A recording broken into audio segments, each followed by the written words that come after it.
Artificial মেহেদি লাগালে অজু হবে কিনা বিষয়টি স্পষ্ট করে বললেই উপকৃত হব। মাথা মাসে করা এবং পুনরায় পেছন থেকে হাত দিয়ে নিয়ে আসা সুন্নাহ আর ইচ্ছা করে সুন্নাহ ত্যাগ করা মাকরুহ। এখন মেয়েদেরও কি সম্পূর্ণ মাথা মাসা করতে হবে? মাথায় খোপা থাকলে তো সমস্যা হয়, নামাজে মনের মধ্যে শুধু বাজে চিন্তা আসে, সেক্ষেত্রে করণীয় কি? কারোর সামনে পারফিউম দিয়ে গেলে গুনাহ হয়, কিন্তু লোশন দিয়ে গেলেও কি গুনাহ হবে? আমি এবং আমার স্বামী মাঝে মাঝে একসাথে নামাজ পড়ি, আমাদের কি দুজনে জামাত পড়তে হবে? পুরুষের দায়ের ভিতরে কি অজুর পানি না গেলে অজু হবে? স্ত্রী নামাজ পড়লে স্বামী দেখলে কোনো সমস্যা আছে কিনা? 80 বছর বয়স হয়ে গেলে নাকি তার গুনাহ আর লেখা হয় না, এ বিষয়ে জানতে চাই। টিকটিকি মারলে সওয়াব হবে, এটা কতটুকু সত্যি? যদি কোনো মহিলা মারা যান তাহলে কি মসজিদের মাইক দিয়ে বলা যায়? গ্রামে একটা কথা প্রচলিত আছে, জানাজার নামাজে কাতার বেজোড় হতে হবে, এটা কি সঠিক? বাথরুমের ভিতরে ওযু করা যাবে কিনা? মেয়েদের ক্ষেত্রে চোখ এবং হাতের পাতা পর্দা করা কি জরুরি? পাত্রী দেখতে এলে পাত্রের সাথে কথা বলার বিধান কি? এক্ষেত্রে কি কোমলতা পরিহার করতে হবে? রোজা রাখার পর যদি পিরিয়ড শুরু হয় তাহলে কি রোজা সম্পূর্ণ করতে হবে? স্বামীকে নাম ধরে ডাকা যাবে? শাহান জানতে চেয়েছেন, গ্রামে একটা কথা প্রচলিত আছে, জানাজার নামাজে কাতার বেজোড় হতে হবে, এটা কি সঠিক? না, এরকম কোনো কথা নেই যে কাতার বেজোড় হতে হবে, জোড় হলেও কোনো অসুবিধা নেই। হাসিনা ফাহমিদা জানতে চেয়েছেন, নামাজ পড়ার সময় সব সময় মনে হয় অজু নাই, এই মুহূর্তে আমি কি করব? নামাজ পড়ার সময় সব সময় মনে হয় অজু নাই, এই মুহূর্তে আমি কি করব? এটি এক ধরনের ওয়াসওয়াসাকে বা সূচিবায়ুকে খুব বেশি আমলে নেওয়া যাবে না, বরং আপনি অজু করেছেন, এরপর ওয়াসওয়াসা আসলে বুঝবেন এটা শয়তান করাচ্ছে, আপনি আপনার সালাতে কন্টিনিউ করে যাবেন। আপনি আরশাদ জানতেছেন, গর্ভাবস্থায় সহবাস করার ব্যাপারে শরীয়তে নিষেধাজ্ঞা আছে কি? গর্ভাবস্থায় সহবাস করা যাবে না এমন কোনো কথা শরীয়তে নেই, তবে গর্ভাবস্থায় সহবাস করলে যদি স্ত্রীর কোনো ক্ষতি হয় বা ক্ষতি হওয়ার বিষয়টি জোরালো থাকে তাহলে সেক্ষেত্রে সেটি ভিন্ন বিষয় হতে পারে। কানিস ফাতেমা মারিয়া জানতে চেয়েছেন, পাত্রী দেখতে এলে পাত্রের সাথে কথা বলার বিধান কি? এক্ষেত্রে কি কোমলতা পরিহার করতে হবে? কৃত্রিম কোমলতা তো অবশ্যই পরিহার করবেন এবং প্রয়োজনীয় কথা যেগুলো সেগুলো বলতে পারবেন। মাস্তুরা আপনি জানতে চেয়েছেন, রোজা রাখার পর যদি পিরিয়ড শুরু হয় তাহলে কি রোজা সম্পূর্ণ করতে হবে? রোজা রাখার পর যদি পিরিয়ড শুরু হয় আর যদি রমজান মাস হয় তাহলে সেক্ষেত্রে আপনি বাকি দিন পানাহার করা ছাড়া থাকবেন, কিন্তু এই রোজাটা আপনাকে পরবর্তীতে রাখতে হবে। ইসলামিক পোস্ট আইডি থেকে জানতেছেন, বাথরুমের ভিতরে অজু করা যাবে কিনা? এই বিষয়ে আমরা আগে বলেছি, অজুতে শুরুতে বিসমিল্লাহ বলতে হয়। বাথরুমের ভেতরে যদি আপনার বাথরুমের যে প্যান বা কমোড এটা আর টেপ এই দুইটা মাঝে কোনো পার্টিশন না থাকে তাহলে একই জায়গায় থাকলে সেখানে আল্লাহর নাম নেওয়াটা অনুচিত, অনুত্তম কাজ, অপছন্দনীয় কাজ। সেজন্য বাহির থেকে বিসমিল্লাহ বলে আপনি অজু শুরু করে তারপরে ভেতরে গিয়ে পাওটা ধুলেন, সেটা ঠিক আছে। অথবা বাথরুমে অজু করলেন কিন্তু বিসমিল্লাহটা মনে মনে বললেন, এই দুইটা কোনো একটা আপনি করতে পারেন।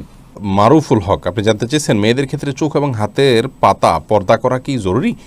আপনি সাধারণ অবস্থার কথা যদি বলেন তাহলে সেক্ষেত্রে আমরা বলবো এটি আবশ্যক নয়, জরুরি নয়। হাতের পাতা এবং পায়ের পাতা ঢাকা এটি হলো মূল ফতোয়া, কিন্তু মুতাআখিরিন উলামা ইকরাম বলেছেন এবং বর্তমান যুগে উলামা ইকরাম সারা বিশ্বে বলে থাকেন যে যেহেতু ফিতনা সুন্দর একটি সময় চলছে, মেয়েদের হাতের পাতা কিংবা পায়ের পাতা দেখেও তাদেরকে নিয়ে বাজে চিন্তা করা এটি একটা কমন বিষয়, সাধারণ বিষয়, এমন না যে কদাচিৎ। তো সেজন্য নিজের ব্যক্তিত্ববোধের জায়গা থেকে এগুলোকেও ঢেকে ঢুকে রাখাটাই হলো নিরাপদ। আর সালাতের মধ্যে এগুলো ঢেকে রাখা আবশ্যক নয়, বিশেষ করে হাতের কবজি থেকে নিয়ে উপরের অংশ পাতা যেটাকে বলি আমরা, এটা ঢেকে রাখা সালাতের মধ্যে আবশ্যক নয়। আপনি মিজানুর রহমান জানতে চেয়েছেন, 80 বছর বয়স হয়ে গেলে নাকি তার গুনাহ আর লেখা হয় না, এই বিষয়ে জানতে চাই।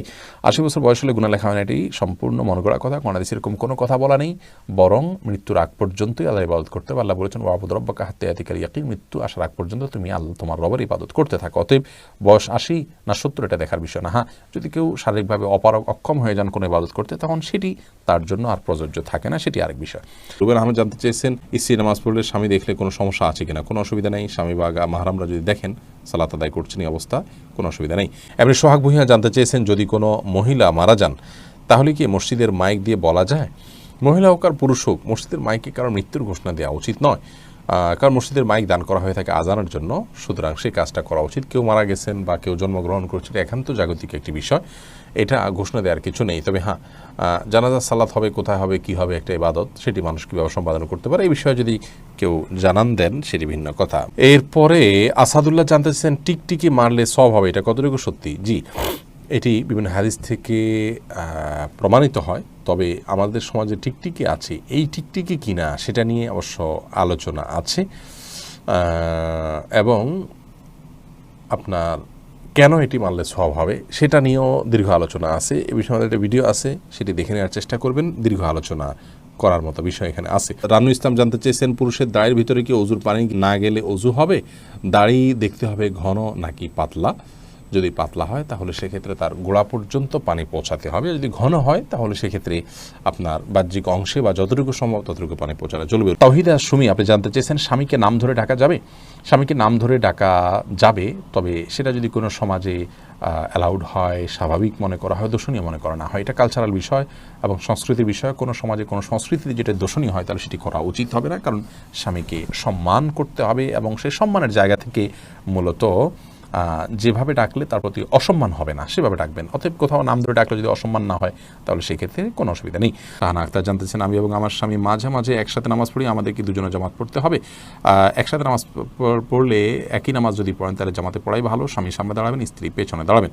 মাহফুজা ইসলাম আপনি জানতে চেয়েছেন, কারোর সামনে পারফিউম দিয়ে গেলে গুনাহ হয়, কিন্তু লোশন দিয়ে গেলেও কি গুনাহ হবে? খুবই গুরুত্বপূর্ণ প্রশ্ন বোন। পারফিউম হোক আর লোশন হোক, সুগন্ধি জাতীয় কোনো কিছু দিয়ে পরপুরুষের সামনে গেলে বা বাহিরে গেলে, এবং সেটি যদি অন্যের দৃষ্টি আকর্ষণ করে বা অন্যকে আপনার দিকে আকৃষ্ট করে, তাহলে সেক্ষেত্রে এটি গুনাহের কারণ হবে, হোক সেটা পারফিউম, হোক সেটা লোশন বা অন্য কোনো কিছু। সাজেদুল হক রিয়া জানতে চেয়েছেন, তাকবীরে তাহরিমা বাঁধার পর নামাজে মনের মধ্যে শুধু বাজে চিন্তা আসে, সেক্ষেত্রে করণীয় কি? দেখুন, তাকবীরে তাহরিমা বাঁধার পর শয়তান তার ডিউটি শুরু করে দেয়, এই জন্য আপনার মনের ভিতরে বাজে চিন্তা আসে। অন্য সময় তো বাজে চিন্তা এত বেশি আসে না, এই সময় যত বেশি আসে এটি প্রমাণ বহন করে যে আপনি আল্লাহর নৈকট্য অর্জন করতে যাচ্ছেন, এবং আল্লাহর নৈকট্য অর্জন করার কারণে আপনাকে শয়তান দখলে নেওয়ার চেষ্টা করে এবং শয়তান আপনাকে বিভ্রান্ত করার চেষ্টা করে। এই জন্য সেখান থেকে বেঁচে থাকার জন্য আপনার আপ্রাণ চেষ্টা থাকতে হবে। আল্লাহ তাআলা তৌফিক দান করুন। নামাজের মধ্যে মেয়েদের পর্দা কতটুকু জানতে চেয়েছেন আব্দুস শাকুর। নামাজের মধ্যে মেয়েরা পরিপূর্ণ শরীর ঢেকে রাখবেন। আলমার আত আওরাতুন, নবী সাল্লাল্লাহু আলাইহি ওয়াসাল্লাম বলেছেন, নারীরা পরিপূর্ণই সতর এবং তাদের পুরো শরীরই সতরের অন্তর্ভুক্ত, সেজন্য যথাসম্ভব পুরো শরীরকে ঢেকে রাখার চেষ্টা করতে হবে। বদির আলম আপনি জানতে চেয়েছেন, অজু করে নখ কাটলে কি অজু ভেঙে যাবে? না, অজু ভাঙবে না। মাথা মাসে করা এবং পুনরায় পেছন থেকে হাত দিয়ে নিয়ে আসা সুন্নাহ, আর ইচ্ছা করে সুন্নাহ ত্যাগ করা মাকরুহ।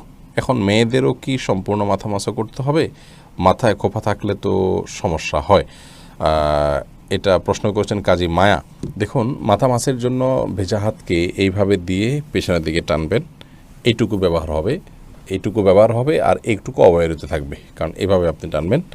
আসার সময় আবার এই অংশ দিয়ে আপনি এভাবে টানবেন, তাহলে বাকিটুকু ব্যবহার হয়ে যাবে।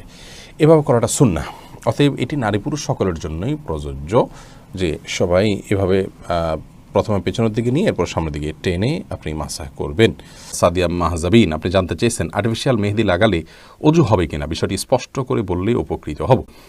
আর্টিফিশিয়াল মেহেদি লাগালে অজু হবে কিনা এ বিষয়ে আমাদের একটি উত্তর এর আগে আমরা করেছি। সে উত্তর আমরা বলেছি যে আর্টিফিশিয়াল মেহেদিতে ব্যবহার করার পর যদি আমাদের ত্বকের উপর আলাদা কোনো স্তর পড়ে যায়, যেটি পরবর্তীতে খসে পড়ে, তাহলে সেই ক্ষেত্রে সেই রকম মেহেদি ব্যবহার করলে অজু হবে না।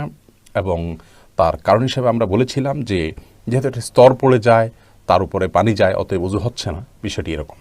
কিন্তু এ বিষয়ে আমরা বিভিন্ন ভাইদের সহযোগিতায় আরও গভীরভাবে পর্যালোচনা করার সুযোগ পেয়েছি, এবং তার মাধ্যমে আমরা জানতে পেরেছি যে আমাদের আগের দেয়া উত্তরটি সঠিক ছিল না, যার কারণে আমাদের আগের দেয়া উত্তরটি আমরা প্রত্যাহার করে নিচ্ছি এবং নতুন করে আমরা বলছি যে আর্টিফিশিয়াল মেহেদি ব্যবহার করলে ইনশাআল্লাহ ওযু হবে।